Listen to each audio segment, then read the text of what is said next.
정책과 함께하는 출근길 시사 프로그램 출발 새아침.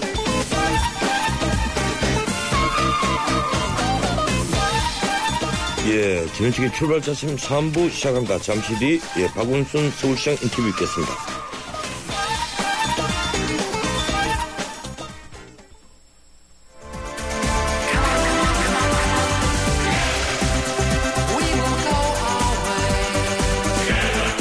안녕하세요. 꼴꼴꼴이에요. 신문선입니다. 페어플레이가 돋보이는 정통 시사 프로그램. 여러분은 저와 함께 YTN 라디오 전원책의 출발 새 아침을 듣고 계십니다.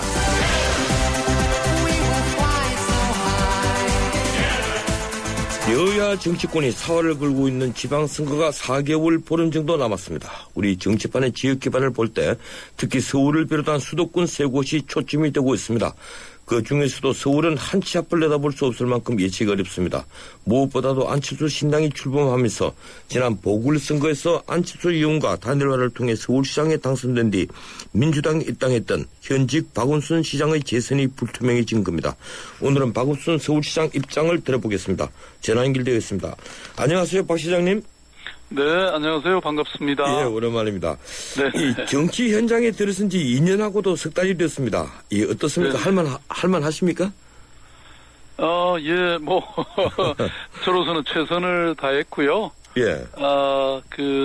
시민들의 이 평가가 중요한데요.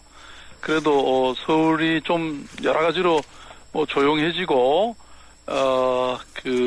시민들이 이렇게 좀 편안해 하시는 거 아닌가 저는 그렇게 생각하고 있습니다. 예, 이 시민단체를 하실 때보다 이 적들이 많이 생길 수밖에 없습니다. 정치를 하시니까요. 적과 소통, 적들과 소통 잘 하고 있다고 생각하십니까?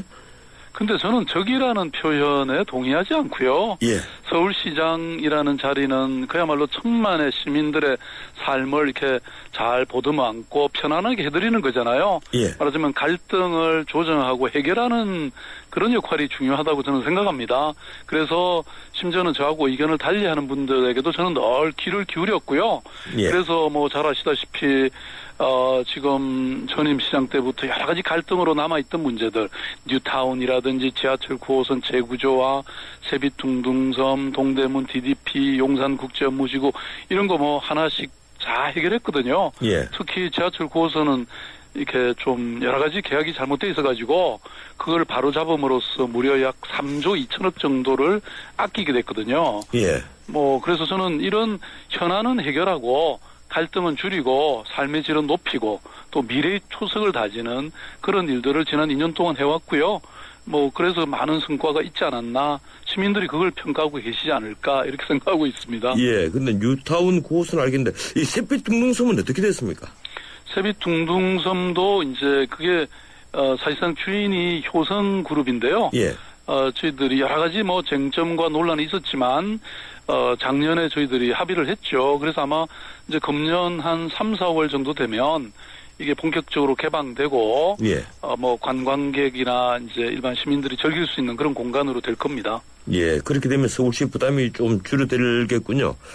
네. 예, 전임자들은 그런데 뭔가 상징하는 게 있었습니다. 예컨대 이명박 대통령이라면 청계천 복원 버스 중앙차로, 오세훈 시장은 또 한강 르네상스 디자인 서울 이런 걸 내세웠는데 우리 박원순 시장 무엇을 자신의 색깔로 내세우시겠습니까? 저는 서울시정이라는 것이 시장 한 개인의 브랜드를 위해서 존재하는 것이 아니라고 저는 생각하거든요. 예. 오히려 시민들의 삶에 이런 질을 높이는 이런 일들이 훨씬 더 저는 중요한 것이다 이렇게 생각해 왔습니다. 그래서 보통 지금까지는 사실 어떤 큰 사업을 하나 벌려가지고 그걸 시민들에게 인상을 주어서 다음 어떤 정치적 단계 이런 디딤돌로 그동안 생각해 보시지 않았습니까? 예. 근데 저는 그래서는 안 된다. 그래서 여러 가지 물론 일들은 했죠. 그렇지만 그걸 무슨 자신의 성과로 성취물로 그렇게 해서 안 된다 이렇게 생각해 왔고요. 구태여 예컨대 예를 든다면 저는 한양도성 같은 거 우리가 그동안 알고 있었지만 제대로 이것을 활용 못했던 측면이 있다고 생각하거든요. 예를 들어서 이게 이제 유네스코 문화유산으로 저희들이 등록을 준비하고 있는데요. 예. 이런 게 된다고 하면 사실 무슨 건물을 수백 층 친 것보다 저는 훨씬 더 가치 있는 일이 된다고 생각합니다. 그것도 뭐 요란 떨지 않고 조용하게 일을 추진하고 있죠.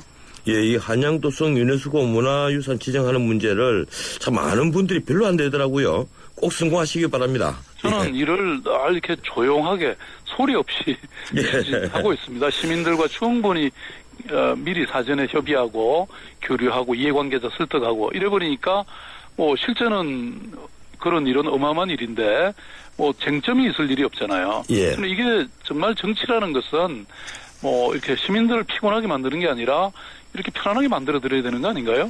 저도 그 박 시장님 뭐 몇십 년 전부터 알고 있는 사이지만 이 조용하신 성품은 제가 잘 아는데 이 한양도성 유네스코 문화유산 같은 것은 시민들의 또 열화와 같은 응원도 필요한 부분이지 않습니까? 좀 널리 선전해야 되지 않겠습니까? 어떻습니까? 네, 뭐 차츰차츰 많이 알고 계세요. 이게 벌써 뭐 1년에 지금 벌써 몇십만 명이 이제 다녀오시는 그런 상황이 됐거든요.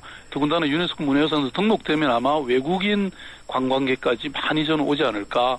그래서 단순히 그 성뿐만 아니고 그 인근의 마을들이 22개가 있거든요. 이런 데까지도 굉장히 이제 새로운 문화예술촌으로 바뀌게 될 거라고 저는 그렇게 보고 있습니다. 예, 이번 지방선거에서 서울시장 자리가 역시 가장 주목받는 자리인데 이 새누리당은 정몽준, 김항식 두 분을 거론하다가 지금 조금 주춤하고 있습니다. 이해운 후보도 지금 있고요.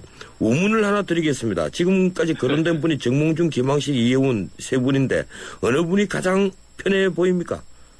아유, 뭐 제가 그렇게 논평하는 거는 적절치 않은 것 같고요. 다만 뭐 저는 뭐 좋은 후보들이 많이 나와서 서울 시민들이 이렇게 뭐 골라서 투표하는 또 재미도 있으셔야죠. 그리고 뭐 다들 훌륭하신 분들이시죠. 네. 그런데 안철수 신당에서 지금 장하성 교수에게 서울시장 출마를 권유하고 있다는 일부 보도가 있었습니다. 그럴 경우에 야당이 분열되어서 절대적으로 새누리당이 유리해질 텐데요. 어떻게 생각하십니까?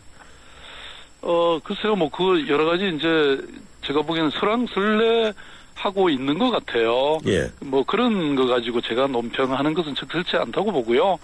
뭐 정치적 여러 변화가 있는 그런 마당에 지금 당장 뭐 제 의견을 드리는 것은 적절치 않은데요. 저는 어쨌든 일희일비하지 않겠다 이런 이제 생각을 하고 있고요. 또 안 의원님과 저는 글쎄요, 뭐 새로운 정치라고 하는 그 접점이 있다고 보고요. 또 저와 뭐 그런 신뢰관계가 아직도 저는 뭐 잘 유지되고 있다고 생각하거든요. 근데 뭐 그 주변에서 이렇게 저렇게 나오는 얘기 가지고 제가 뭐 그렇게 말씀드리는 건 적절치 않은 것 같습니다. 예, 이 신뢰관계가 아직도 유지되고 있다고 말씀을 하시는데 이 지난번 출판기념회 때 안철수 의원과도 사실 가까운 모습을 좀 보였었습니다. 요사이 평소에 자주 의견을 교환하고 계십니까? 뭐 최근에 자주 뵙지는 못했는데요. 또 기회를 만들어서 뵈야죠. 네. 예, 그런데 안철수 신당 쪽에서 근데 윤여준 전 장관 같은 분은 새 정치하겠다면서 서울시장 후보 내지 않는다는 것은 말이 안 된다. 이런 말씀을 하십니다. 어떻게 생각하십니까? 글쎄, 아니, 여러분들이 여러 말씀들을 하시는 걸 제가 뭐 일일이 이렇게 말씀드리는 거는 적절치 않은 것 같고요. 아직 뭐, 거기에 대해서는 무슨 공식적인 입장이나 뭐 그런 거는 저는 없는 걸로 생각하고 있습니다. 예, 그런데 현실적으로 만에 하나라도 이제 안철수 신당에서 후보를 낸다면 이 야권에서 최종적으로 후보가 단일화되지 않으면 안 된다. 이제 이런 얘기들이 벌써부터 나오는데 뭐 경선을 하거나 두 당이 협상을 해야 하거나 할 텐데 지금 우리 박원순 시장 그 입장은 어떤 입장이십니까? 뭐 제가 그 만일에라고 하는 조건을 달아서 있지도 않은 일에 대해서 뭐 말씀드리기는 아직 어려울 것 같고요. 뭐 저는 뭐 많은 분들은 이제 사실 뭐 선거를 자꾸 이렇게 말씀하시는데 그래서 5개월밖에 안 남았다 이런 말씀들을 하시지만 저에게는 아직 5개월이나 남았다고 보거든요. 왜냐하면 제가 보궐선거로 들어왔기 때문에 기간이 사실 짧았잖아요. 그랬죠. 그래서 아직 뭐 본격적인 선거에 돌입한 것도 아니고 또 후보가 어떻게 확정되지도 않은 상황인데 제가 여러 가지 그 뭐 정치평론가의 할 일들이지 제가 그런 논평을 할 일은 아니라고 보고요. 그 대신 이제 저는 서울시장으로서 정말 시정에 올인하는 것이 예. 중요하다. 또 그것이 어찌 보면 선거에 뭐 가장 좋은 대비가 아닐까 저는 그렇게 생각하고 있습니다. 예, 문자 그대로 진인사 대천명 하시겠다 이런 말씀이신데. 네, 맞습니다. 예, 안철수 신당이 그 새정치를 표방을 하고 있습니다. 우리 박 시장님도 네. 새정치를 늘 말씀을 하시고. 근데 많은 분들이 안철수 신당의 새정치 내용이 뭔지를 잘 모르겠다고 회의적인 시각을 보이고 있거든요. 예, 어떻게 보고 계십니까? 뭐 아직 뭐 본격적으로 정당을 만들었거나 그러지 않았으니까 저는 그럴 뿐이라고 생각하고요. 예. 그 안 의원님은 기본적으로 사실은 이제 본인의 어떤 그동안의 삶의 이력에서 많은 그 국민들이 신뢰를 보낼 만한 그런 일을 해오셨다고 저는 생각합니다. 저도 마찬가지고요. 예. 그래서 정말 지금 여러 그 제도권 정치에 어떤 실망하고 있는 이런 우리 국민들의 소망이 저는 뭐 안 의원님을 통해서 이렇게 반영되고 있는 것이다 이렇게 생각하고 있거든요. 예. 그래서 이제 뭐 지금부터 그런 것들을 본격적으로 보여드릴 그런 단계가 아닌가 이렇게 생각이 되고요. 저도 사실은 나름대로는 뭐 물론 제가 민주당에 소속은 돼 있지만 또 그동안 정치를 했던 사람은 아니잖아요. 예, 그렇죠. 그래서 저는 행정가니까 서울시장으로서 뭔가 새로운 변화의 모습들을 보여드리고 있다고 생각이 되고요. 그래서 아무튼 이런 것들을 통해서 저는 시민들의 신뢰를 쌓아가고 그것이 새로운 정치의 모습으로 등장되는 게 아닌가 싶습니다. 예, 어떻든 박원순 시장님은 민주당 소속이신데 지금 안철수 신당의 인기가 아주 높아요. 여러 여론조사에서 민주당을 압도를 하고 있는데 민주당의 인기가 왜 안철수 신당보다 낮을까요? 그 이유가 뭐라고 생각하십니까? 글쎄요, 뭐 저는 그동안 이제 이른바 여의도 정치라고 하는 예. 이런 정당 정치가 뭐 반드시 민주당만이 아니라 사실 새누리당이라든지 기존의 정당에 대한 저는 광범한 불신들이 있다고 생각하는데요. 뭐 무엇보다도 그야말로 시민들의 눈높이에서 시민들의 어떤 삶, 민생을 챙기는 일을 좀 게을리 해온 게 아닌가. 아까 왜 뭐 사실은 뭐 청와대에서 이렇게 뭡니까 서울시 탈환 뭐 이런 말씀을 하셨던데요. 예. 근데 저는 기본적으로 이 정치라는 게 시민들의 입장에서 어떻게 하면 서울시의 예컨대 시민들에게 좋은 정치를 좋은 정책을 이렇게 보여드릴까 이런 것을 고민해야지. 그게 이 반대로 마치 무슨 어떤 정당의 전리물처럼 이렇게 생각한다면 뭐 국민들의 저는 실망을 낳지 않겠어요. 지금까지는 그랬다고 생각합니다. 예, 이 서울시정에 대해서 제가 의견을 좀 듣겠습니다. 예, 협동조합을 한 8,000개 정도 만든다. 이 포부를 한번 말씀하신 적이 있었는데 성과는 좀 나셨습니까? 예, 뭐 상당히 많은 협동조합들이 만들어졌죠. 예. 네. 예. 그런데 그 많이 만들어졌는데 일각에서는 이 정치적 목적 아니냐 이런 의심의 눈으로 좀 보고 있습니다. 원래 협동조합 취지가 뭐였습니까? 아니 저는 그런 협동조합이라는 게 이미 벌써 뭐 유럽이나 예. 심지어는 일본에서조차 굉장히 광범하게 만들어지고 이런 어떤 협동조합을 중심으로 한 사회적 경제가 양극화되고 있는 사회에서 이렇게 완충제 역할을 하고 있거든요.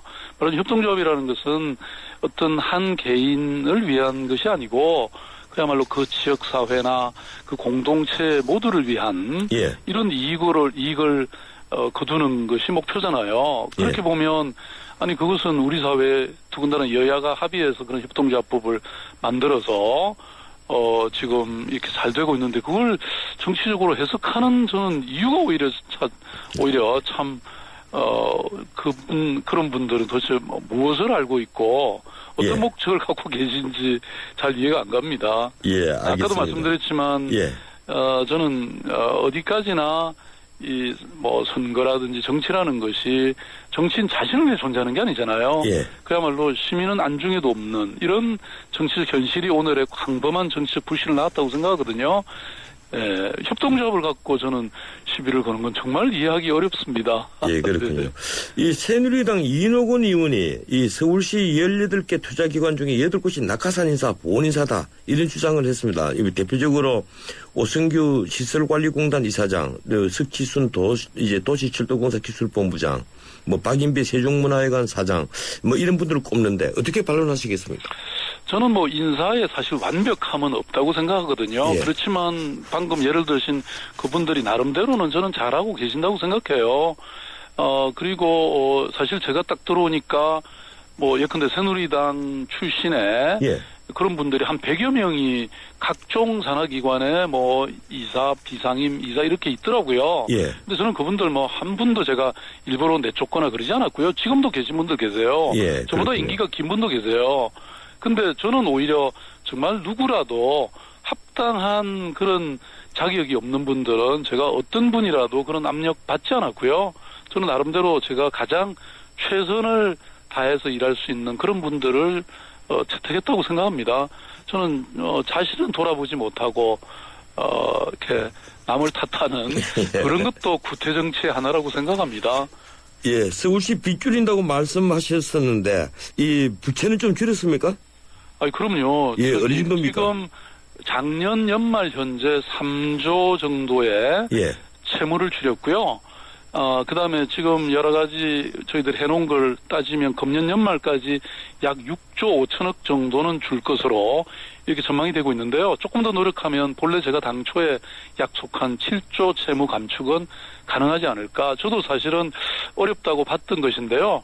우리 직원들이 열심히 해주셔서 이게 가능해진 것 같습니다. 예컨대 8만 호의 임대주택을 지으면서 예. 또 사회복지 예산을 약 32%까지 늘리면서 또 채무도 이렇게 줄인 것이 참으로 기적과 같이 가능해졌네요. 예.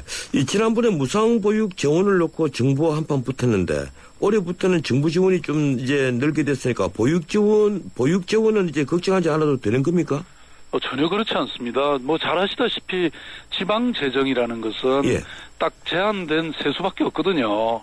그거 갖고 우리가 이제 아껴서 이제 시민들의 피부에 와닿는 작은 정책들을 펴는 것이 지방 정부 역할인데 예. 무상보육 같은 이런 어마어마한 큰 예산이 저희 지방 정부하고는 전혀 상의 없이 결정되고 그 대신 또 재정을 우리 보고 부담하라고 하니까 이제 문제가 생긴 거거든요. 예. 근데 그걸 이제 8대 2를 6대 4로 낮춰달라고 말씀드렸는데 그게 안 되고 이제 5%만 더 추가가 됐죠. 그래서 예. 지금은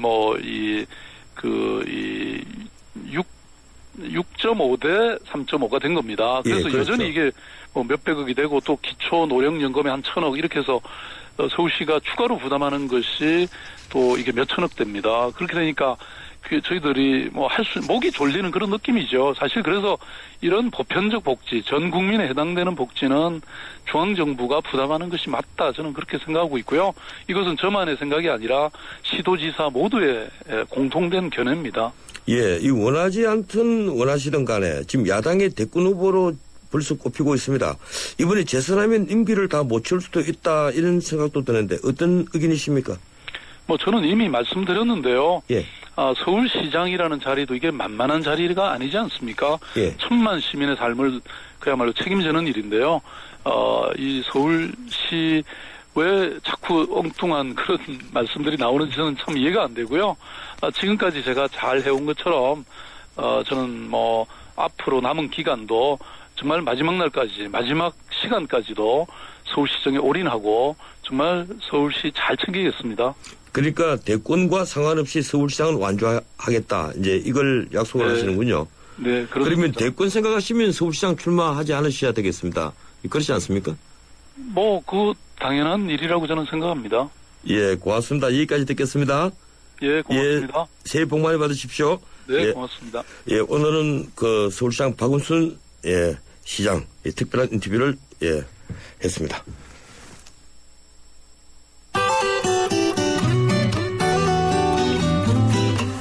출발 새 아침 교통정보입니다. 월요일 출근길 계속해서 밀리는 구간이 많습니다. 경부고속도로 부산 방면 반포나들목에서 서초나들목 구간 1차로에서 추돌 4구간화 정체입니다. 이후 신갈분기점 부근부터 수원 다시 남사부근에서도 정체입니다. 반대 서울 쪽으로 수원 일대 판교분기점부터 서초까지는 10km 구간 밀리고 있습니다. 도심 국회대로 국회 방면 신월 나들목에서 목동교까지 차량들이 속도가 많이 내려가 있는 모습인데요. 서부간선도로는 안양 가는 길입니다. 양평교에서 신정교, 오금교에서 금천교 사이로 밀리고 있고 반대 성산 방면 고척교부터 목동교까지도 정체 서행입니다. 동작대로 경문구에부터 사당역까지는 양방면이 밀리고 있습니다. 그 밖에 언주로 성수 쪽으로 이동하는데 내곡 터널부터 강남 세브란스 지나는데도 시속 30km 안팎입니다. 출발 새 아침 교통정보였습니다.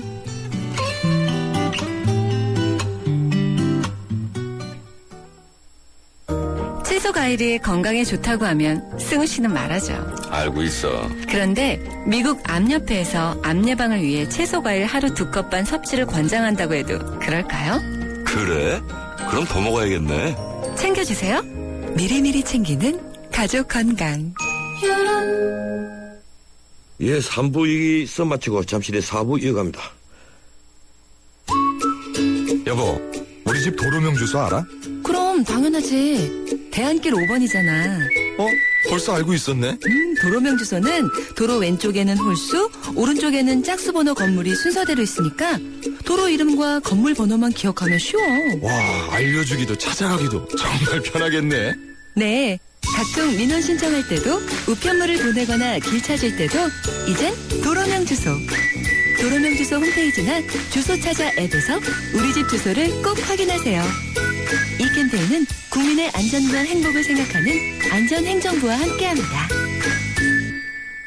줄줄 새는 바람 따라 줄줄 새는 난방비 틈새 바람 막으면 새는 돈도 막을 수 있지 겨울철 전기 절약 울랄라 겨울에 내복 입은 당신이 멋져 전열기 사용 줄이는 당신만 멋져 겨울철 전기 절약 울랄라 높아지는 전력 사용 일교 시간대에 맞게 절약하는 당신 겨울철 전기 절약 울랄라 에너지 절약은 올겨울 가장 가치 있는 행동. 이 캠페인은 산업통상자원부와 에너지관리공단이 함께합니다.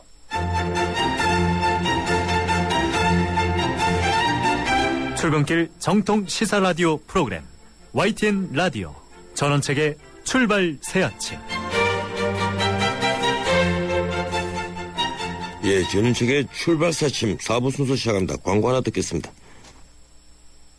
아이고 우리 심청이가 팔려가더니 그래도 내 걱정은 하지 마시오니 심청이가 안심포를 주고 갔으니까 이 안심포는 24시간 긴급 출동의 건강상담 서비스까지 받을 수 있어이다. 알뜰폰에 새콤을 더하면 S1 안심폰 삼성 디지털 프라자에서 만나세요. 매주 월요일 마련하는 정치 포커스 시간입니다. 한 주간의 정치 상황을 살펴보는 시간이죠. 이 시간 함께하는 두 분입니다. 위즈덤 센터 황태순 수석연구위원, 정치평론가 박상병 박사 두 분 어서 오십시오. 안녕하세요. 네, 안녕하십니까. 6.4 지방선거를 앞두고 여야 각축이 벌어지고 있습니다. 이 현재로서는 새누리당, 민주당, 안철수 신당 이 축이 세 개인데 안철수 신당이 윤여준 전 환경장관 영입한 뒤로 활기를 띠고 있는 게 보입니다.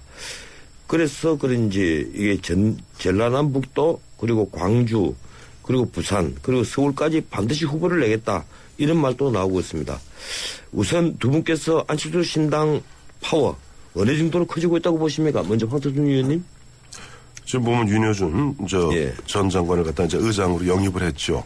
영입하고 보니까 윤여준 의장도 두 가지 말씀을 최근에 하셨어요. 하나는 그 지방선거에서 모든 후보를 다 내는 것이 맞지 않느냐, 광역단체 같은 경우. 예. 또 하나는 글쎄 현재 상태로 봐서 3월 달까지는 창당이 되어야 되는데 자칫하면은 당의 형태가 아닌 형태로 참여할 수도 있다는 그런 뉘앙스를 풍겼는데 그래서 아까 우리 전 변호사님은 세를 굉장히 받고 있다고 그러는데 아직 모르겠어요. 모든 관심들이 다른 쪽에가 있었는지 그런지 모르지만 아직 안철수 신당이 활발한 모습을 보이는 것 같지 않았습니다. 마침 지난주에 보면 약간 해프닝이 있었죠. 장하성 교수, 또 뭐 정장선 전 의원 같은 경우도 마찬가지입니다만은 보면 안철수 신당 쪽에서 영입하려는 분들은 많은데 뭐 그분들 하나같이 손살에 치는 거 보면은 그렇게 탄력을 받고 있는 것 같지는 않습니다.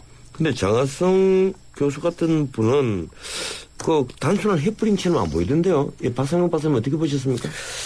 뭐 장하성 교수는 광주시장에 나서고 싶어 했죠. 그랬는데 광주에는 또 유력한 인물이 있다 보니까 민주당에 아니죠. 안철수 윤장현 위원장이 그렇군요. 예, 이름은 말씀 안 드리겠습니다만 화면에 말씀하시니까 윤장현 위원장이 뭐 광주에서는 이미 안철수 신당 쪽에서는 자리를 잡고 있습니다. 명망가고 지역에서도 상당히 여론이 뭐 좋다고 하더라고요. 자리를 잡고 있는데 여기 들어가서 경선을 하기는 부담스럽고 또 학자이기 때문에 좀 고민했는데 서울시장 같은 경우에는 사실 지금 승리를 장담하기 어렵지 않습니까? 그럴 바에는 학자가 나쁘다라 판단한 것 같아요. 내부적으로 제가 볼 때는 뭐 광주를 뜻을 두고 있다가 잘 안 되니까 그러면은 현실 정치 안 하겠다 방향을 잡았는데 지금 상황에서 아직까지 지방선거 열기가 없는 상황 속에서 뭐 안철수 의원 쪽에 있는 사람들이 뭐 열기를 받는 거는 그 자체 이상하죠. 없습니다만은 지금 우리 정치 상황을 볼 때 정말 연하야나 정치 실종 상태가 너무 오래 가지 않습니까? 지금도 그렇고 예외도 아닌 것 같고 그러면은 앞으로 만약에 새로운 정치가 좀 더 구체화될 경우에는 상당히 많은 사람들이 저는 지원을 할 것이다 봅니다. 왜 그러냐면은 뭐 안철수 신당이 좋아서 뭐 그것보다는 이 정당 외에는 희망이 없다고 보고 있는 거죠. 그런 사람들이 많기 때문에 당장은 열린 우리당 새누리당보다는 민주당 쪽에서 더 타격을 받지 않겠느냐. 지금도 보니까 수도권 같은 경우에는 인물 나뉘긴 합니다만은 설사 3등을 한다고 하더라도 후보를 내겠다라고 하는 그 의지만큼 있다고 하면은 민주당에서는 상당히 긴장할 수밖에 없는 것이고 오히려 새누리당 같은 경우에는 뭐 이번 기회에 조금 야권이 분열한 상황에서 한번 내볼까? 뭐 이런 어떤 당선돼볼까? 이런 생각이 든다고 하면은 오히려 긴장하는 쪽은 민주당이 그냥 마음 놓고 있는 상황은 아닌 것 같다는 생각이 듭니다. 어떻든 아까 황 의원님 말씀하신 대로 이 윤여준 장관이나 뭐 여러분들이 그런 말은 확실하는 것 같아요. 새정치 한다면서 후보 안 될 수는 없지 않느냐. 그리고 그 중에 대표적인 게 이제 서울시지 않습니까? 그렇죠. 근데 박원순 시장이 참 답답하게 됐거든요. 방금 이제 저희들이 박원순 시장과 인터뷰를 했는데 이 민주당과 안철수 신당이 결국은 단일화를 할 텐데 뭐 단일화를 하게 되면 안철수 신당이 또 양보를 할 수밖에 없지 않느냐. 벌써부터 그런 주간지 같은데 이 정치를 분석하는 주간지들에 나오고 하는데 어떻게 보십니까, 황 의원님? 근데 뭐 조금 전에 보면 뭐 서울시장 놓고 뭐 마지막 가서 단일화될 수밖에 없지 않느냐는 말씀을 하셨는데 글쎄 그렇게 단일화되면 되겠어요? 보니까 당장 박기춘 사무총장, 민주당 사무총장 같은 경우는 누가 죽던 간에 끝까지 가야 되는 것 아니냐는 얘기를 어제도 하고 있는데 지금 단일화 프레임 갖고는 국민들에게 더 이상 좀 설득력이 없지 않느냐 하는 이야기들이 안철수 신당 쪽에서도 또 민주당 쪽에서도 나오고 있는 것 같아요. 그러니까 이번에는 어쨌든 진검승부로 한번 겨루어 볼 바에는 즉 야권의 이른바 맏형이 누군가 한번 겨뤄볼 바에는 서울시에서 단단히 겨뤄봐야 되는 것 아니냐. 그런데 만약에 앞서 말씀하신 대로 예를 들어서 이런 게 있겠죠. 사전에 뭐 단일화 협상을 하는 것이 아니라 쭉 가다가 뭐 투표일 한 2, 3일 앞두고 누가 하나 사퇴함으로써 자연스럽게 단일화를 만드는 경우는 있을 수가 있겠어요. 그러나 단일화를 위한 협상을 하거나 하는 형태, 과거 형태의 뭐 야권연대 단일화 협상 같은 경우는 현재 분위기로 봐서는 안철수 신당이나 민주당이나 생각하기는 쉽지 않을 겁니다. 공감합니다. 지금 안철수 의원 쪽에서는 신당을 만들어서 사실 이번 1차적인 타겟이 다음 총선인데 그러니까 신당의 에너지를 최대한 끌어모아야 하는데 처음부터 무슨 뭐 단일화 등등 얘기를 해버리면 기 빠지겠죠. 그래서 후보를 안 냈으면 안 냈지. 후보를 낸 상황 속에서 단일화를 전제로 하고 후보를 내지는 않을 것 같아요. 최소한 중앙당 차원에서는. 그러나 이제 중앙당 차원에서는 원칙대로 간다고 하더라도 이제 후보 입장에서는 좀 상황이 다를 수가 있겠죠. 이대로 가다는 도저히 승산이 없다. 저쪽이 되는 것보다는 1번이 되는 것보다는 2번이 낫겠다. 또는 2번이 가는 것보다는 뭐 1번이 낫겠다. 등등의 이런 판단을 해서 후보끼리는 뭐 단일화 논의를 할 수도 있을 것 같고 사퇴를 할 수도 있다고 봅니다. 그러나 중앙당 차원에서 말 그대로 어떤 협상을 놓고 단일화로 갈 가능성은 지금은 뭐 거의 없다고 보는 것이 아마 맞을 것 같습니다. 어떻든 안철수 신당에서 후보를 낼지 또 그 전에 신당이 제대로 만들어질지 그것이 더 이제 문제가 되겠죠. 신당은 뭐 만들어질 텐데 다만 방식을 이제 신당 창당이냐 아니면 창조위로 가느냐 중앙선거에 등록을 해서 하나의 구심차로 가는 것은 뭐 분명하다고 봐야 되겠죠. 이 새누리당은 정몽준, 김황식 두 카드가 최근에 와서 다 물 건너간 것으로 보입니다. 그러다가 일부 언론에서 손석희 JTBC 사장 영입설이 나왔어요. 김성태 서울시당 그 협의회장 만났다. 뭐 이걸 근거로 해서 나온 얘기인데 두 분 의견은 어떻습니까, 황 의원님? 글쎄 김성태 의원, 김성태 서울시당 위원장이죠. 위원장과도 만난 사실 자체는 인정을 해요. 그러나 뭐 그것이 무슨 영입을 위해서 만난 것은 아니다 이야기하는 것이고 뭐 솔직히 말씀드려서 서울시장 후보를 갖다가 만약에 영입한다면은 그 서울시당 위원장 물론 형식 논리상은 서울시당 위원장이 움직이는 게 맞습니다만은 그 더 윗선에서 움직이겠죠. 그리고 무엇보다도 손석희 지금 JTBC 사장이 그동안 보여왔던 뭐 이념적 그런 모습과 과연 새누리당의 어떤 정체성과 맞겠는가 하는 부분에 있어서 저는 뭐 실현 가능성이 거의 없는 뭐 그런 카드라고 봅니다. 네, 뭐 김성태 의원이 뭐 만났는데 그냥 만나지는 않았겠죠. 운을 떠봤겠죠, 그죠? 운을 떠봤는데 별로 가시적인 성과가 없으니까 영입위원 만난 것이 아니라 뭐 사적으로 만났다고 얘기할 수도 있다고 봅니다. 그러나 얼마나 답답했으면은 손석희 사장까지 영입을 하려고 했을까 싶은 생각도 듭니다만은 그러나 뭐 손석희 사장이 지금 방송 앵커를 하면서 들어간 지 얼마 안 됐는데 또 서울시장으로 나오겠습니까? 또 이념적으로 지표는 맞지 않을 뿐만 아니라 JTBC에서 할 일이 있어서 갔는데 바로 후보로 나와서 새누리당 후보로 나올 가능성은 저는 거의 없다고 봅니다. 두 분 다 부정적으로 보시는 거기다가요. 저희 언론인 같은 경우 그분은 그냥 단순히 정치 평론하는 분이 아니라 JTBC 사장 아닙니까? 그러면 선거를 앞두고 뭐 90일 전인가 그만둬야 돼요. 그만두고 그만두고 이제 이른바 그 현직을 그만둬야 되는데 그만두고 나서 만약에 경선하자 그러면 어떡할 겁니까? 새누리당에서. 그러니까. 경선에도 성선에 있겠죠. 아니, 근데 그거 그렇지도 않고 아까 지금 보면은 정몽준 의원이나 지금 김황식 전 총리 같은 경우는 4월 달에 들어온다는 거 아니에요? 우리 참고로 2006년 당시 지방선거 때 선거 불과 20여일 앞두고 오세훈. 전 의원이 전격 영입됐던 그 케이스도 있으니까. 한 달이 남지 않은 상태에서. 그렇죠. 그러니까 이럴 때 나온 겨울철에 딱 맞는 표가 하나 있죠. 꺼진 불도 다시 보자. 혹시 그 꺼진 불이 누굽니까? 조금 전에 보면 물 건너갔다면서요. 정몽준, 김황식 두 분을 꺼진 불로 보시기에는 표현이 좀 그렇게 들었습니다. 다시 보자.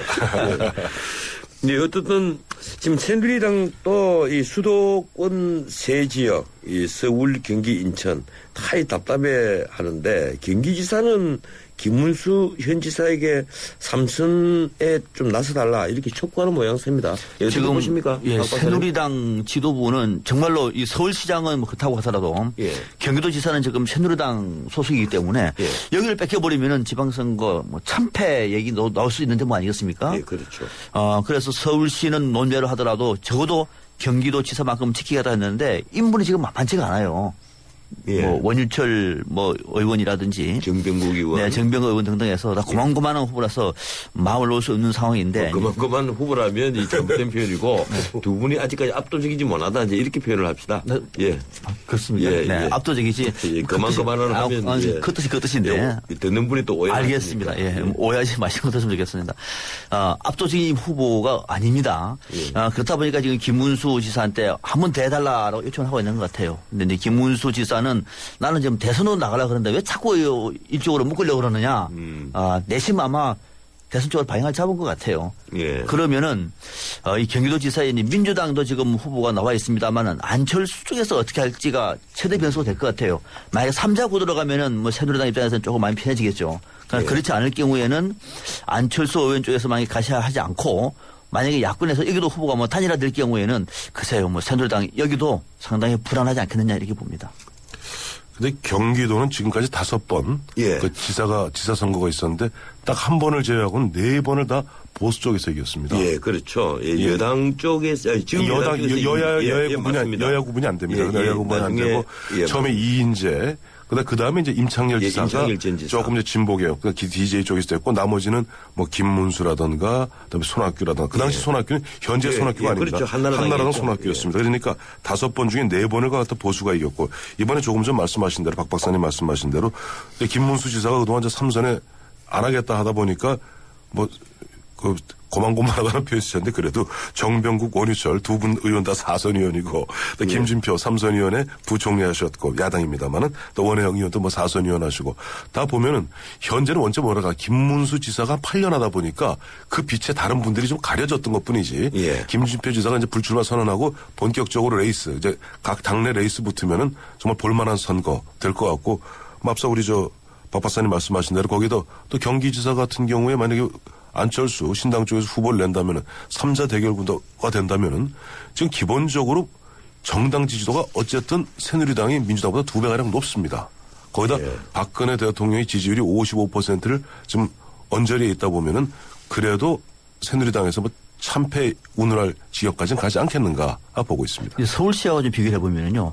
서울시는 앞서 저희들이 이제 만약 후보가 나온다고 하더라도 박원순 시장의 정치적인 비전이 안철수 의저서 볼 때에는 동행할 가능성이 높지 않겠습니까? 크게 보면은 그래서 고민이 있는데 여기서 만약에 예를 들어서 새누리당 후보가 원하지 않는 쪽으로 이를테면 안철수 의원이 양보를 한다든지 또는 사퇴를 할 경우에 경기도도 그렇게 갈 가능성이 별로 없는 거거든요. 경기도 후보를 낼 경우에 여기는 완주할 가능성이 상당히 높습니다. 그렇지 않겠습니까? 그렇다고 하면은 정말 이거는 민주당 후보가 기증할 수밖에 없는 것이고. 그렇죠. 반대로 반대로 안철수 의원 쪽에서 정말 강력한 누군지는 모르겠습니다만 후보가 넣을 경우에는 오히려 민주당에서 고민을 해야 또 그 대목을 이것까지 가는 것이 맞는 것인가를 고민해야 될 정도로 이 경기도 지사선은 아직은 좀 안개 속에 있다. 아직은 시간이 많고 변수가 많다. 그렇습니다. 이런 말씀을 듣겠습니다. 이 개헌론을 두고 지금 새누리당의 두 좌장이 합판 붙었습니다. 이 이명박계 과거의 좌장이었죠. 이조 의원. 그분이 최고중진회의에서 대통령의 공약이 아니냐. 그래서 개헌 검토를 해야 된다. 이렇게 촉구를 했는데 서청은 의원, 그러니까 친박계 좌장이라고 할 수 있는 분이 대통령에게 예의를 좀 차리라 이렇게 받았거든요. 나중에 또 구박인 김무성 의원이 서유은 편에 섰습니다. 이 논란 어떻게 보셨습니까? 황토순 의원님? 그래서 개헌 문제에 대해서는 헌법 문제에 대해서는 많은 고민들은 있어야 될 거예요. 그러나 보면은 그런 측면에서 박근혜 대통령이 이번에 신년 기자회견에서 딱 잘랐죠. 딱 자르지 않고 조금 여지를 남겼으면 더 좋았을 뻔했어요. 딱 자르다기보다 부정적이다. 그렇죠. 이렇게 블랙홀이라고 얘기를 했죠. 블랙홀, 그렇죠. 모든 것을 빨아들이는 블랙홀이다. 블랙홀이다. 그건 이제 정치평론가적 표현인데 그렇게 얘기함으로써 굉장히 부정적 시각을 드러내는데 그런 부분도 예를 들어서 보면 그건 충분한 그러니까 후보실에 거듭 말씀하셨던 부분이니까 국회에서 충분히 논의하면은 같이 함께 고민해 봅시다. 이 정도로 얘기를 했었으면은 물론 좀 혼란스러울 측면도 있었겠지만은 예를 들어 이재호 의원이 흔한 얘기로 들이받는 그런 모습이 연출되지는 않았겠죠. 이재호 의원이 그 한비자를 갖다 인용하면서 쉽게 얘기해서 대통령한테 왜 남의 영역을 갖다 침범하느냐 하는 식으로까지 막말 비슷한 얘기를 했거든요. 그러다 보니까 좀 이제 말의 톤이 좀 높았죠. 그러다 보니까 그 서청원 전 대표도 보면은 바로 면전에서 대놓고 회의 중에 보면은 무슨 먹고 사는 게 중요하지 개헌은 무슨 개헌 이런 식의 어떤 보면 좀 퉁을 놓고 예의를 차리라.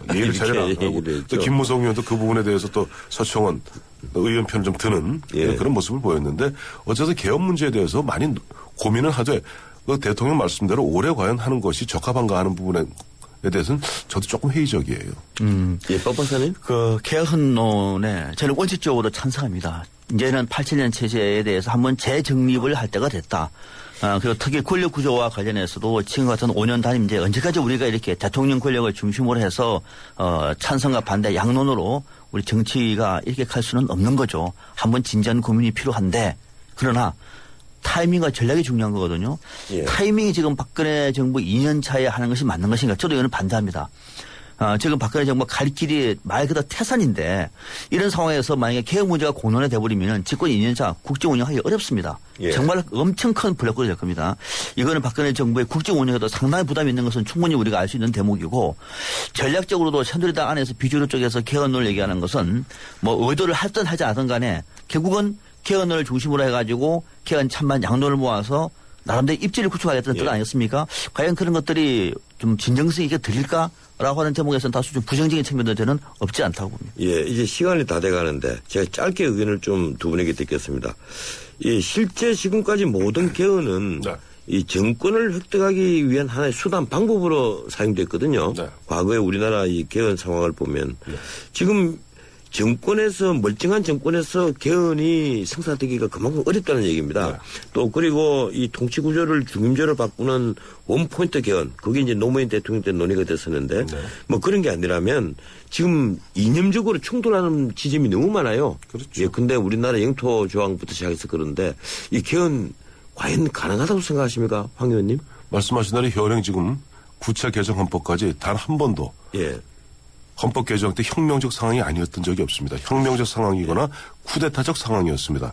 현재 지금 구체 개정 헌법도 87년에 60 항쟁, 그다음에 당시 집권 세력의 6.29 선언 이런 흐름 속에서 대통령과 여야 차기를 노리는 모든 대권 주자들이 어쨌든 간에 합의했던 거예요. 그러니까 개헌이 가능했던 것이지 그것이 보면 현 집권 세력과 향후 예상되는 집권 세력이 합의하지 않으면 사실상 개헌은 불가능합니다. 조금 이걸 좀 이해관계를 보면은 지금 이제 권력 구조만 놓고 봅시다. 그렇지 않고 총체적인 개헌은 저는 지금부터 어렵다고 봅니다. 그러나 권력 구조만 놓고 보면은 여야 의원들이 분권형 대통령제로 갈 경우에는 사실 내용적으로 기득권 체제가 더 유지가 될 수 있는 거거든요. 새누리당 의원들도 혹시 반대하지는 않을 것 같아요. 예. 지금의 패권을 유지하고 민주당 의원들도 그 정도 되면은 지금의 호남에 대한 기득권을 갖고 있기 때문에 괜찮다. 이해관계만 놓고 보면은 이거 그냥 어떻게 보면은 서로가 뜻을 같이 할 가능성도 있다.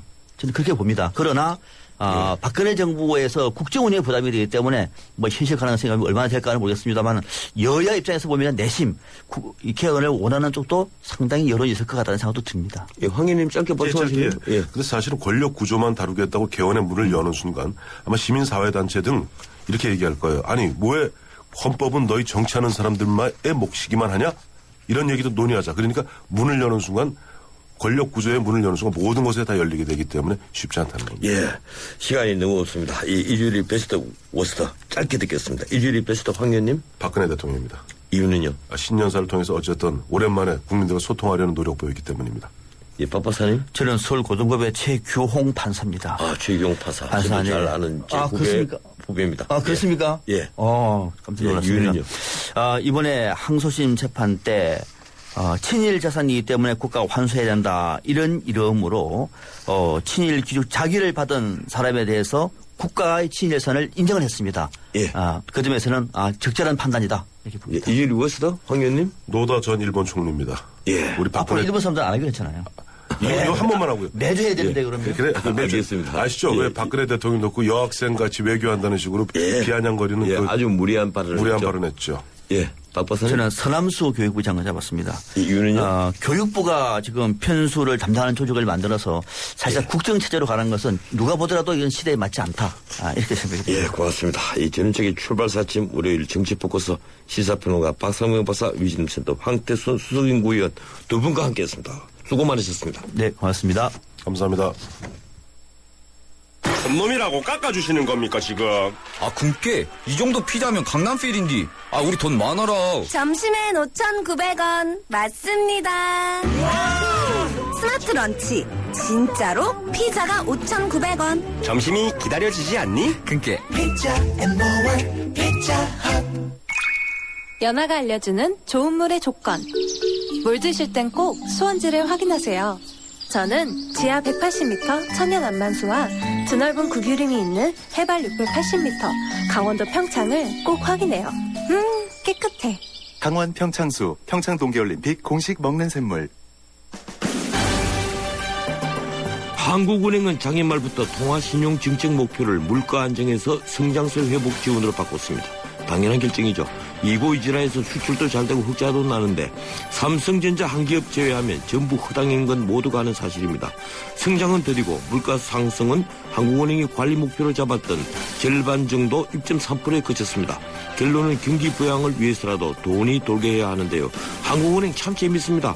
외국 평가기관조차 이번에 한국이 기준금리를 낮출 것이라고 예언 아닌 예언을 하면서 은근히 기준금리 인하를 측면 지원했는데 뚜껑을 여니 종전금리 2.5%를 그대로 유지한다는 것입니다. 문제는 원엔 환율인데요.